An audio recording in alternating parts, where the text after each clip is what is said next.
जय जय हिंद साथियों। आप सभी का आपके YouTube channel study with Nishant में हार्दिक स्वागत है।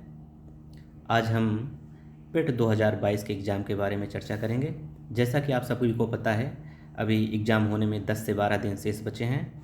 जो पेट का एग्ज़ाम होगा हमारा 15 और 16 अक्टूबर को होगा। 15 को फर्स्ट मीटिंग और सेकंड मीटिंग, 16 को फर्स्ट मीटिंग और सेकंड मीटिंग में होगा। 4 शिफ्ट में पेपर होगा, इसलिए पेपर में हमको वेरिएंस देखने को मिलेगा। किसी पेपर में कुछ आसान रहेगा, किसी पेपर में कुछ कठिन रहेगा। तो इन सब चीज़ों को ध्यान में रखते हुए हमको एक विशेष स्ट्रेटजी की ज़रूरत है ताकि हम अच्छा नंबर गेन कर सकें। तो आइए हम चर्चा करते हैं। हमको यहाँ पे ध्यान देने की बात यह है कि हम किस पार्ट में कम समय देकर ज़्यादा से ज़्यादा नंबर गेन कर लेते हैं। जो आसान चीज़ें हैं पहले हमको उस पर फोकस करना है। तो इसके लिए हमको सिलेबस जानने की ज़रूरत होती है और हम बता रहे हैं आपसे कि आप अगर यही पढ़ेंगे, इस प्रकार पढ़ेंगे तो आप अच्छा नंबर प्राप्त कर सकते हैं। क्योंकि पिछली बार ये एग्ज़ाम हमने भी दिया था और हम वहाँ से 82 मार्क्स गेन किए थे। यही स्ट्रेटजी अपना के अगर आप यही काम करते हैं तो लास्ट समय में आप अच्छे से 80+ मार्क्स गेन कर सकते हैं। तो आइए देखते हैं। तो यहाँ पे हम आपको बता दें, ग्राफ आएगा 10 नंबर का, जिसमें कि 2 ग्राफ रहेगा। अब 2 ग्राफ रहेगा जो 5-5 नंबर का रहेगा। तालिका आएगा, ये भी 10 नंबर का आता है, इसमें भी 2 तालिका आएगी। इसके लिए आपको विशेष मेहनत की ज़रूरत नहीं है, लेकिन अगर आप प्रैक्टिस करेंगे तो आपका ये 10 नंबर और 10 नंबर मतलब 20 नंबर आपको फ्री में मिल जाएगा। इसके लिए आपको क्या करना है, डेली कम से कम 3 से 4 प्रैक्टिस करना है। 3 से 4 ग्राफ का, 3 से 4 तालिका का।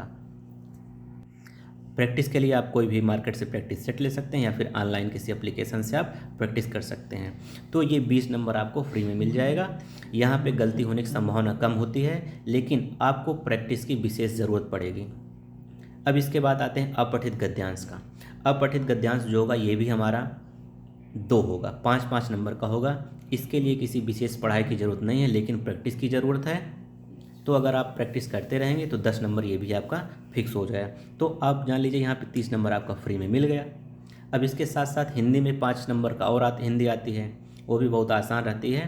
तो उसके लिए आप कोई भी बुक जो प्रीवियस ईयर में आए हैं, किसी भी एग्ज़ाम में आए हैं, मतलब एग्ज़ाम में आने चाहिए, किसी भी एग्ज़ाम में आए हैं, आप अगर उसको पढ़ेंगे, जैसे संधि हो गया, समास हो गया, विलोम हो गया, पर्यायवाची हो गया, यही सब आना है। इसके बाद हम चर्चा करेंगे जनरल अवेयरनेस की।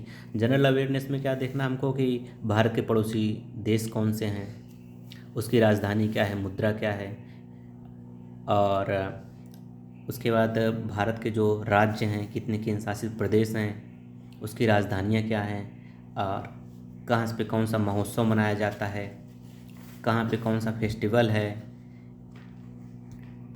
इसके साथ ही कुछ स्टैटिक जीके आपको पढ़ना है। तो यहाँ से 10 में से आप आसानी से 8 नंबर गेन कर सकते हैं।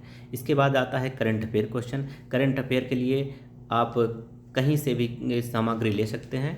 उसके लिए आपको क्या करना है कि पुरस्कार देख लेना है, दिवस देख लेना है, राष्ट्रीय अंतर्राष्ट्रीय दोनों देखना है, खेल देखना है, और उसके साथ साथ नियुक्तियाँ, नई नियुक्तियाँ जो हुई हैं राष्ट्रीय है, अंतर्राष्ट्रीय स्तर पे, ये सब देख लेना है। तो आप करंट अफेयर भी 10 में से 8 नंबर प्राप्त कर सकते हैं।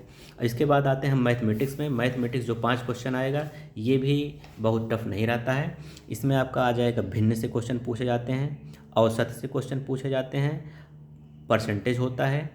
यही सब मिला के आपको 5 नंबर ये इजी लेवल पर आता है। अगर थोड़ा सा भी आप ध्यान दे देंगे तो 5 नंबर आपका यहाँ भी फिक्स हो सकता है। इसके आगे रीजनिंग के 5 क्वेश्चन आएंगे। इसमें आसानी रहता है, coding, decoding, blood blood relation हो गया, यही सब मिला के रीजनिंग में आ जाएगा। 5 नंबर आप यहाँ पे अच्छे से प्राप्त कर सकते हैं। अगर आपने रीजनिंग पहले पढ़ाई की होगी, रीजनिंग में आपको 5 के 5 पूरे नंबर मिलेंगे। फिर बात आती है हिस्ट्री की। बात आती है हिस्ट्री में 5 क्वेश्चन पूछे जाएंगे जो कि 5 नंबर के होंगे। इसमें एंशिएंट हिस्ट्री और मिडिवल हिस्ट्री आएगा। एंशिएंट हिस्ट्री में आप जैन धर्म, बौद्ध धर्म, मौर्य काल, चंद्रगुप्त मौर्य, अशोक, फिर वर्धन वंश, गुप्त काल, उसके साथ साथ स्थापत्य कला है, कौन सा मंदिर कहाँ पे है और कौन सा स्मारक किसने बनाया है, यही सब पढ़ लेना है। तो आप हिस्ट्री में से 5 के 5 नंबर प्राप्त कर सकते हैं। इसके अलावा इंटर इंडियन नेशनल मूवमेंट से 5 क्वेश्चन आएंगे, जिसमें आपका गांधीयन एरा हो गया, फिर इंडियन नेशनल मूवमेंट जितने भी हमको अच्छे से पढ़ लेना है। यहाँ से भी 5 क्वेश्चन आपको मिलने वाले हैं। हिस्ट्री में आप 10 में से 8 क्वेश्चन तो ज़रूर सही कर सकते हैं, अगर इन दिनों में थोड़ा सा आप विशेष फोकस। ज्योग्राफी में हम बात करेंगे, यहाँ भी 5 क्वेश्चन आने वाले हैं आपके। इसके लिए आपको भारत का पूरा भूगोल पढ़ना है, विशेषकर भौतिक भूगोल की बात करेंगे। ज्वालामुखी हो गया, कहाँ पे छोटा सुसुप्त ज्वालामुखी है, कहाँ पे जागृत ज्वालामुखी है, इस टाइप से क्वेश्चन पूछे जाते हैं। जनरली इंडिया में पूछा जाता है, अंडमान निकोबार में नरकोंडम और बैरन ज्वालामुखी के बारे में पूछा जाता है।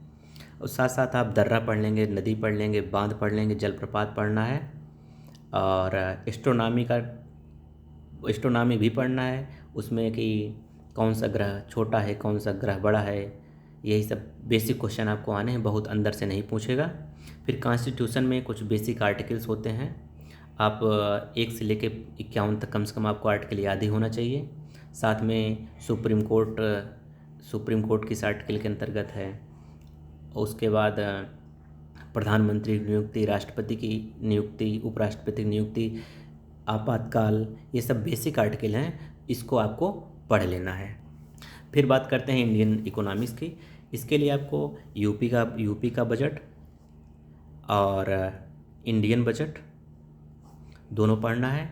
अब साथ साथ रेपो रेट क्या है, रिवर्स रेपो रेट कितनी है, SLR कितना है, मतलब ये करंट से रिलेटेड आते हैं, गरीबी भी आती है।